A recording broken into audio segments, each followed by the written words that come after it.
The task force assembled inside the exclusion zone is formidable. The carriers Hermes and Invincible are now surrounded and protected by their own destroyers and frigates, themselves enormous missile platforms.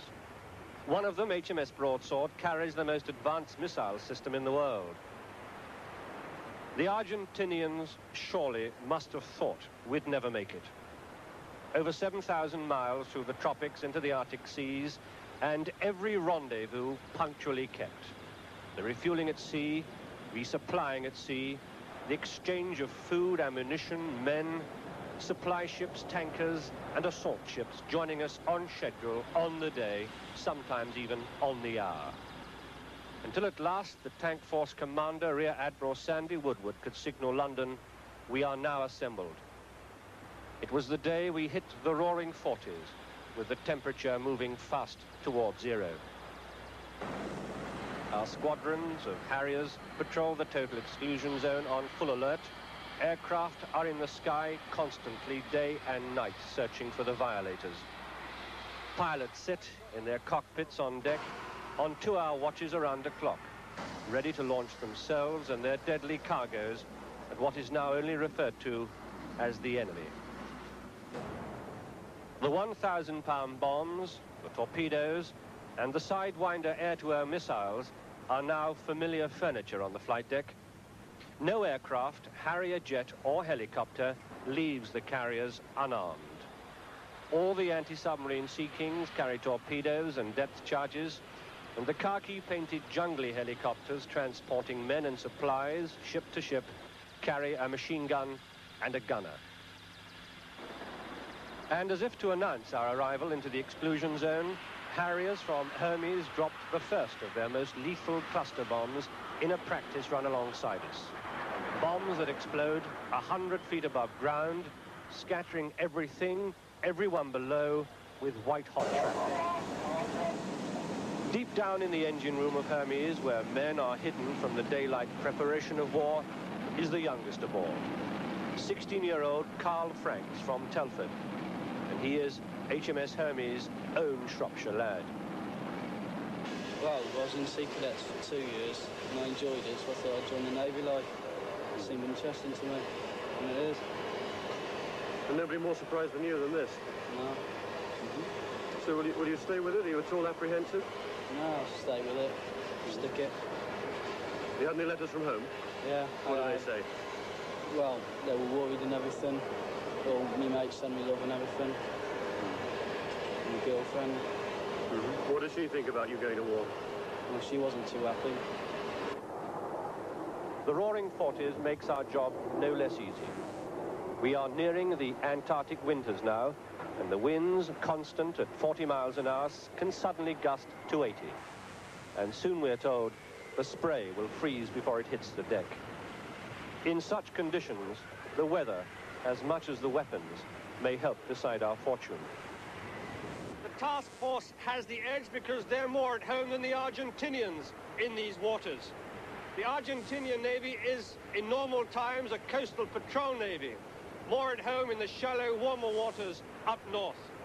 But the British Navy spends most of its operational and exercise time in the cold Arctic deep waters of the North Atlantic, so they're better prepared for the hazards and the hardships of the South Atlantic. The men and the ships of this task force are more at home then, because the Argentinians are simply strangers to the islands they call their own. Michael Nicholson, News at 10, with the British task force off the Falkland Islands. The longest range bomber raid that had ever been mounted. It was called Operation Black Buck. Black Buck was a mission to get a bomb on the runway at Stanley, which was precisely what we did. And because Admiral Woodward reckoned his first task when we started to retake the islands was to put that airfield out of business. The plan involved flying non-stop from Ascension Island in the mid-Atlantic to the Falklands, bomb the airport at Port Stanley and fly back again. A massive round trip of nearly 8,000 miles over the sea. And to make it even more difficult, there weren't any maps of the route. The RAF had never been down there, so we didn't know where it was. But we had no maps of anywhere in the South Atlantic because we never thought it was a threat. So when we got some Mercator charts, which are gratical type charts of the North Atlantic, turned them upside down, and what was 57 north became 57 south. So we just plotted where the Falklands were, which actually I think was somewhere in Greenland when you looked at what was on the chart, and did it that way, and it worked. And on top of that, the Vulcan wasn't built for such a trip. It was designed to launch a nuclear attack on Russia from the UK. It couldn't carry anywhere near enough fuel for the planned mission, so it had to be refitted for air-to-air refuelling, and then the crews had to learn how to do it. The big thing about the Vulcan is instead of the probe being in the sight of the pilot, somewhere up here, it was actually right in the middle of the nose, sort of beyond our feet. So you couldn't actually see the probe as you were approaching the basket.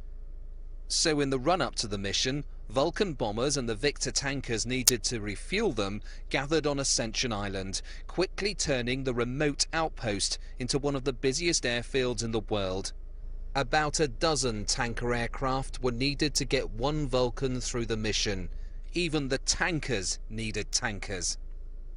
Martin Withers' Vulcan refueled 7 times on the way south, but they hit their target, leaving a huge crater in the runway at Port Stanley.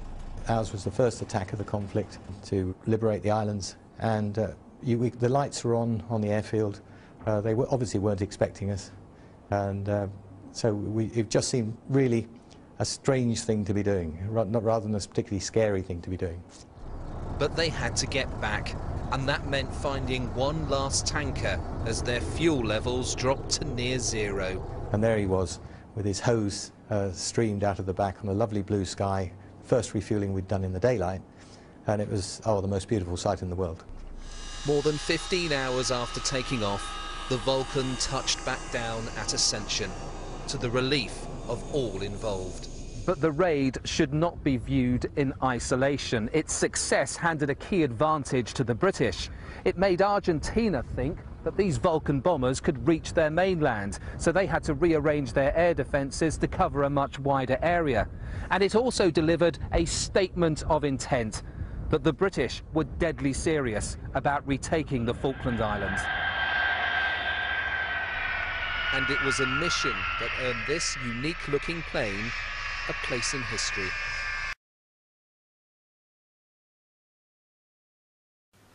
It's dawn on May Day. The Harriers, already laden with bombs, wait their turn to strike at Port Stanley. Over the horizon, a Vulcan bomber has used the dark to drop its bomb load on the airport. Now the early morning light will show the Harriers the way in. Their pilots have already spent hours memorizing the route, poring over maps and reconnaissance photographs taken from every angle. If the planning goes right, they'll sweep round the mountains and across the target in exactly 31 seconds. Taunts are chalked along the sides, a ritual copied from earlier wars. A slight squall delays the takeoff. Finally, a rainbow heralds the starting of engines. On the foredeck, the aircrew watch them away, heavily laden, circling the ship before setting off the 90 miles to the islands.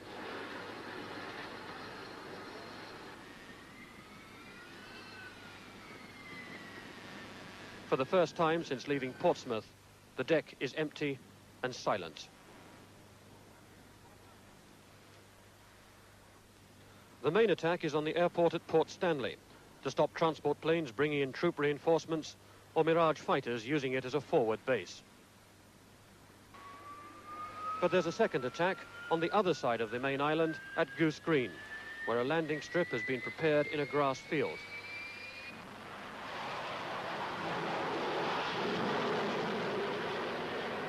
"40 minutes later, they're back, dropping down from the sky, each one counted in by anxious eyes.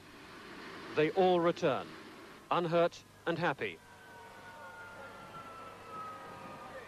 Only one plane has any damage, a single shot through the tail. It's much better than they'd feared. They'd agreed between them they might lose as many as a quarter of the planes.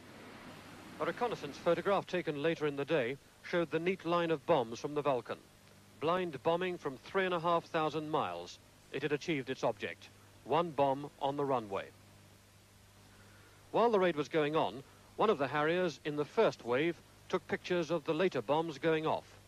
Some were high explosive, others were cluster bombs, a shrapnel weapon intended to penetrate armoured vehicles, radar installations, planes and people. No sooner were the Harriers back than they were being refueled and rearmed as fighters. With just 20 of them in the fleet, the Harrier's versatility is being exploited to the full.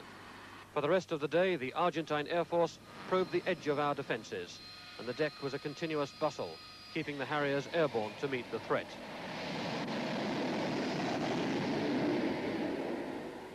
At low level, the pilots say the Harrier is a match for almost any aircraft in combat. By the end of the day, they proved it.